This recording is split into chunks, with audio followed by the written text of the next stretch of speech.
الترنج الخطير ده، كنت وريته لكم انا لابسه تحتيه تيشيرت ابيض.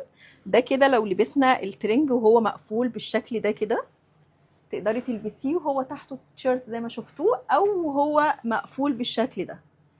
تفاصيله كلها تحفه.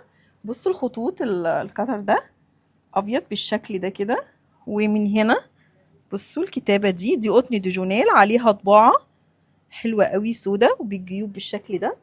بصوا كمان البنطلون من هنا بالشكل ده، ومن هنا كده، وفي جيوب بالشكل ده كده. ده غير ان هو طبعا اسود محجر جينز خطير بجد.